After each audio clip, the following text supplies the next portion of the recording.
Every full moon, a young girl grew weaker. Every full moon, a young man grew richer. The native doctor was the last person to realize he had traded his beloved daughter's life for a stranger's greed. Hey besties, welcome to African Tales by Chinua. Tonight's story is about a young man who wanted fast money and a native doctor who didn't know the ritual would return to his own home. When the full moon rose, wealth appeared, but someone else began to pay the price. Ubaka sat on a low wooden stool outside his family's crumbling mud brick house, his eyes fixed on the dusty road. At 25, he felt like a man whose time had already passed him by. In his pocket, he fiddled with a lone, crumpled note, barely enough to buy a decent meal, let alone the life he craved. The sound of a high-pitched car horn shattered his thoughts. A sleek white SUV roared past, kicking up a cloud of red dust that settled on Ubaka's only good shirt. The driver was Chidi, a boy Ubaka had grown up with. Just 2 years ago, they were both struggling to find manual labor at construction sites. Now, Chidi wore gold chains that glittered like trapped sunlight and threw sprays of cash at every village funeral. As the dust settled, the laughter of other neighborhood boys reached Ubaka's ears. They were gathered under the shade of a mango tree, pointing at his worn-out slippers, the ones he had stitched together with fishing line more times than he could count. "Ubaka, the great philosopher," one mocked, "still trekking while your mates are flying? Is it your village people that held your legs, or are you just destined to be the spectator of our success?" The financial intimidation was no longer just a joke. It was a physical weight pressing against his chest. Every wedding he attended was a reminder of his insignificance. Every girl he admired looked past him as if he were made of glass, their eyes searching instead for the men with bulging wallets and tinted car windows. The pressure peaked that evening. He realized that hard work was a slow ladder, and he was tired of climbing. He didn't just want money. He wanted the power to silence the laughter. His mind, once filled with dreams of a trade, now turned toward the dark corners of the forest. He decided that if the heavens wouldn't open for him, he would knock on the doors of the underworld. The path to the native doctor's shrine was not a road meant for the faint of heart. It was a narrow, choking trail where the sunlight struggled to pierce through the thick canopy of ancient trees. Ubaka walked with a heavy chest, the insults of his peers still ringing louder than the midday crickets. He finally reached a clearing where a small, red mud hut stood, draped in palm fronds and stained with the remnants of old sacrifices. The air smelled of damp earth, schnapps, and something metallic, like dried blood. Before Ubaka could knock, a gravelly voice drifted from the darkness of the doorway. "Enter, young man. The spirits saw you coming before you even left your father's house." Inside, the native doctor sat on a goatskin, his eyes milky with cataracts, yet seemingly able to pierce through Ubaka's soul. He didn't ask about Ubaka's health or his family. He knew the scent of desperation. "You want to fly before you can crawl," the old man whispered, a toothless grin stretching across his face. "I can make the world bow to you, but the spirits do not work for free." He leaned forward, his voice dropping to a chilling murmur. "Bring me the items on this list, but the most important, you must find the undergarment of a young, vibrant lady. It is the vessel for the grace you seek." Ubaka felt a chill, but he didn't flinch. The hunger for wealth had already devoured his fear. Ubaka left the shrine with a mind racing like a trapped animal. The list in his hand felt heavy, but the requirement of a young lady's undies felt like an impossible mountain. To others, it might have been easy, but Ubaka was a ghost in his own village. He had no girlfriend to steal from, no sisters to betray, and no female relatives living nearby. The poverty that drove him to the native doctor had also kept him isolated. No woman looked twice at a man who couldn't afford a bottle of soda. For 3 days he lurked near the communal well, watching the village girls laugh and gossip as they hauled water. He felt like a predator, his eyes darting toward their laundry baskets.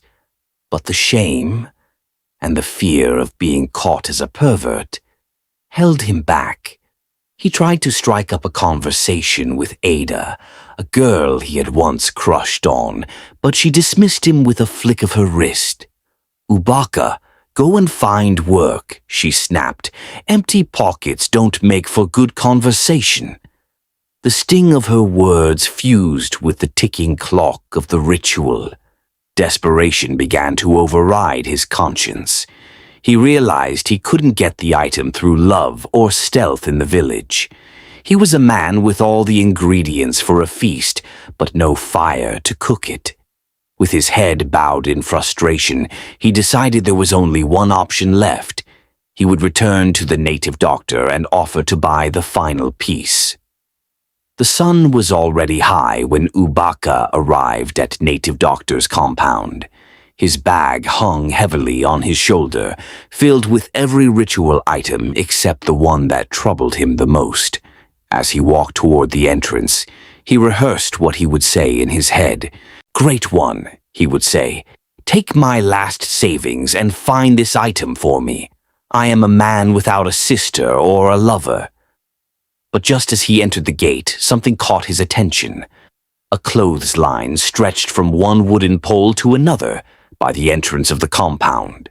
Different clothes swayed gently in the breeze, wrappers, shirts, and then a set of modern underwear, bright, clean, and clearly belonging to a young girl. Ubaka stopped walking, his eyes fixed on it. His heart began to race. The compound was quiet. No voices, no footsteps, just the soft sound of the wind moving the clothes. His mind started arguing with itself. This is wrong, but it solves everything. No one will know. Just one piece. He looked around again. Still no one. The temptation grew stronger than his fear. Slowly, he stepped closer to the line. His fingers trembled as he reached out. For a second, he almost pulled back. Then greed pushed him forward. He quickly removed one underwear, folded it, and slipped it into his bag. His breathing became fast and sweat formed on his forehead. He stood still for a moment, waiting to hear a shout or footsteps. Nothing happened. He took a deep breath, wiped the sweat from his forehead, and stepped into the shrine. "I have everything," he announced, his voice trembling with a mixture of terror and triumph. He didn't realize he had just stolen the soul of the one person the native doctor loved. The air inside the shrine was heavy with the choking smoke of burning herbs. The native doctor sat in his usual spot, his eyes milky and unseeing of the physical world, but focused on the spirits. He didn't look into Ubaka's bag. He didn't need to. In his mind, he trusted the young man's desperation to follow his instructions to the letter. "Lay them out," the doctor commanded. Ubaka's hand shook as he pulled out the items. The gin, the cola nuts, the rare roots, and finally the stolen undergarment. It was a delicate, modern piece of lace, vibrant and full of life. The doctor reached out his withered hand and touched the fabric. He nodded slowly. "The essence is strong," the old man whispered, not knowing he was touching his own daughter's clothing. She had arrived from the city the day before to visit him. And that morning she hung her laundry on the line by the entrance of the compound. "This will work well for you, Ubaka. This soul is young, full of energy, and ready to be converted into gold." The ritual began in earnest. The doctor chanted in an unknown language. He tied the lace fabric around a small wooden carving, the charm, and smeared it with the blood of a sacrificial fowl. As the smoke swirled around them, Ubaka felt a cold wind pass through the room, even though there were no windows. "It is done," the doctor breathed, sounding exhausted. He handed the bundle to Ubaka. "Hide this in your wardrobe. Every full moon, stand before it. Speak the words I have taught you and call for the wealth you crave. But remember our pact. 10% of whatever you receive must be brought to this shrine. If you fail to pay, the spirits will take more than just money." Ubaka clutched the charm to his chest. He felt like he was holding a heartbeat. He hurried out of the shrine, never looking back at the clothesline where a father's love had just been traded for a stranger's greed. The days after the ritual moved slowly for Ubaka. Each morning he woke up and checked his wardrobe, even though he knew nothing would happen until the full moon. The charm lay hidden behind his folded clothes, wrapped in the white cloth the native doctor had given him. Sometimes he would open the wardrobe just to look at it, his eyes shining with hope and impatience. Finally, the night of the full moon arrived. The village was quiet and the sky was bright with a round silver moon hanging above the rooftops. Ubaka closed his windows and locked his door. His hands trembled as he stood before the wardrobe. For a moment, fear tried to creep in, but the memory of years of embarrassment pushed it away. He opened the wardrobe slowly. The charm lay there, silent and dark. Remembering native doctor's words, Ubaka began the invocation. His voice was low at first, then stronger. The room felt strangely cold, and a faint breeze seemed to pass through, even though the windows were shut. When he finished, nothing happened immediately. Disappointed but hopeful, he went to bed. Morning came with sunlight pouring through the curtains. Ubaka rushed to the wardrobe, his heart beating loudly. He opened it, his jaw dropped. Stacks of foreign currency filled the shelves, neat bundles. More money than he had ever seen in his life. He touched the notes to be sure they were real. They were. Laughter burst from his lips. He danced around the room like a child, tears of joy in his eyes. His life had changed overnight. Without wasting time, he counted 10% and sent it to the native doctor, keeping his promise. Ubaka believed he had finally defeated poverty, unaware that somewhere else at that same moment, a silent tragedy had just begun. Ubaka arrived at the shrine with a swagger that hadn't been there a week ago. He handed the black bag to the native doctor, his chest puffed out. Inside were thick bundles of cash, the spirit's first harvest. The native doctor took the bag, his fingers tracing the texture of the notes. He nodded with satisfaction, his greed mirrored in Ubaka's eyes. "The spirits have been generous," the old man muttered, stashing the money into a wooden chest. But as Ubaka walked out, a piercing scream echoed from the inner rooms of the compound. It was the native doctor's daughter. She had been the picture of health just days ago, but now she lay on a mat, her skin pale and her breathing shallow. Her father rushed to her side, confused. As a master of medicine, he brewed the strongest herbs and consulted the most potent roots. But nothing worked. It was as if her very life force was being drained by an invisible straw. By the time the next full moon approached, she had withered to a shadow of herself. The village doctors were baffled, and the native doctor spent nearly all the money Ubaka had given him on expensive modern treatments and rare spiritual sacrifices. But the illness remained a mystery. Every time the moon grew round and bright, her fever would spike to a terrifying heat. She would thrash and cry out in a language she didn't know, her heart racing as if she were running a marathon while lying still. The native doctor sat by her bed, weeping, unaware that every time his daughter groaned in pain, Ubaka was standing before his wardrobe miles away, smiling as fresh stacks of money materialized out of thin air. The gold was flowing, but the blood was paying the price. The native doctor was a man of power, but even his power seemed useless against the shadow killing his daughter. It had been 3 months. Each month followed the same agonizing pattern. The moon would wax full, Ubaka would arrive with a bag overflowing with cash, and his daughter would scream in her sleep until her fingernails bled. The doctor sat in his shrine, the very money Ubaka had brought him, sitting untouched on the floor. It felt cold. It felt wrong. He realized that as his wealth grew through these tithes, his daughter's life faded. He grabbed his divination beads and threw them onto the ritual tray. The beads didn't fall in their usual patterns. They scattered like frightened insects. "Show me the source," he roared at the spirits. "Who is eating my daughter's soul?" The smoke from the incense swirled and thickened, forming a shape in the air. He saw a wardrobe. He saw a pair of modern lace undies, the very ones he had tied to a charm months ago. Then the vision shifted. He saw Ubaka's face twisted with a greedy grin, standing over the charm. The doctor's heart stopped.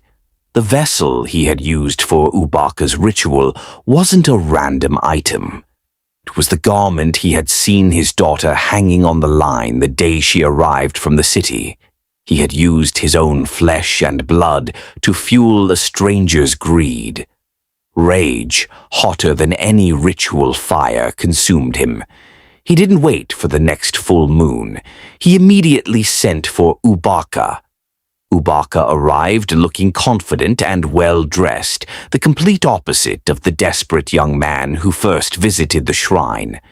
When confronted, his face shifted from surprise to forced regret. "I didn't know it belonged to your daughter," he said, pretending innocence. The native doctor demanded the charm be returned immediately so the link could be broken. But greed had already rooted itself deep inside Ubaka's heart. He hesitated. Then he refused. The native doctor waited. 1 day passed, 2 days, 7 days. Ubaka never returned. Each night his daughter grew weaker, her once bright eyes now dull and tired. The house that used to echo with laughter had become silent except for her painful coughs. The native doctor knew time was running out.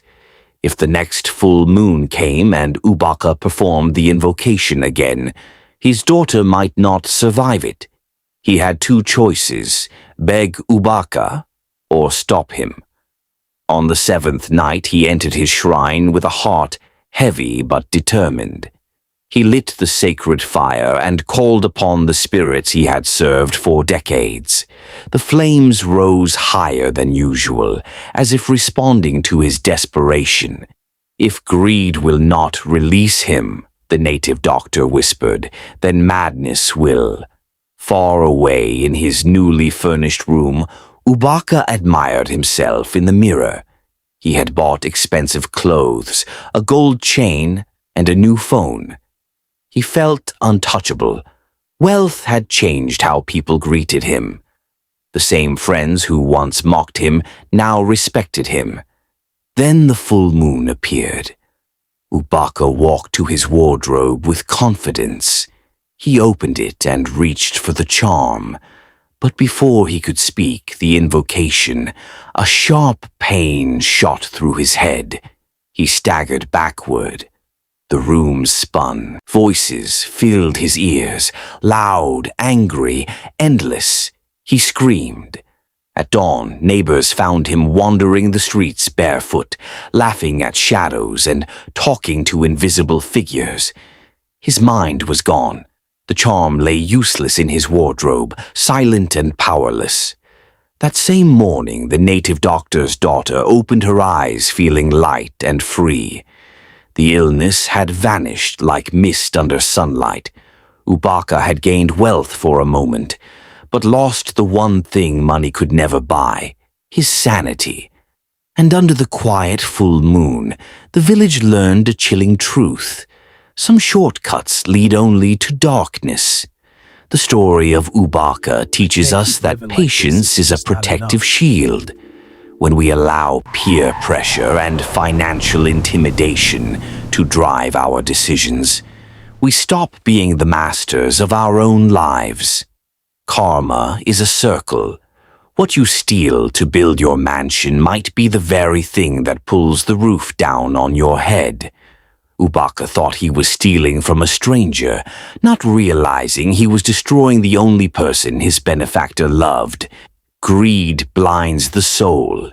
Even when offered a chance at redemption, Ubaka chose paper notes over human life. In the end, he lost both his wealth and his mind. True wealth versus ritual wealth. Any wealth that requires the tears or blood of another is not a blessing. It is a debt that the universe will eventually collect with interest. To my viewers, if you were the native doctor, would you have forgiven Ubaka if he had brought the charm back immediately, or was he doomed the moment he stepped into that shrine? Be honest. In a world where everyone is faking it until they make it, how do you handle the pressure when you see your mates succeeding while you are still struggling? The big question: is there any amount of money in this world that would make you sacrifice your peace of mind? So guys, if the story touched you, don't let the lesson end here. Hit the like button and share this video with a friend who needs to hear that slow and steady wins the race. Let's discourage this get rich quick mentality together. Subscribe and click the notification bell so you never miss our next deep dive into the mysteries of life and the lessons of the elders. Drop a yes in the comments if you believe that hard work and God's blessings are better than blood money.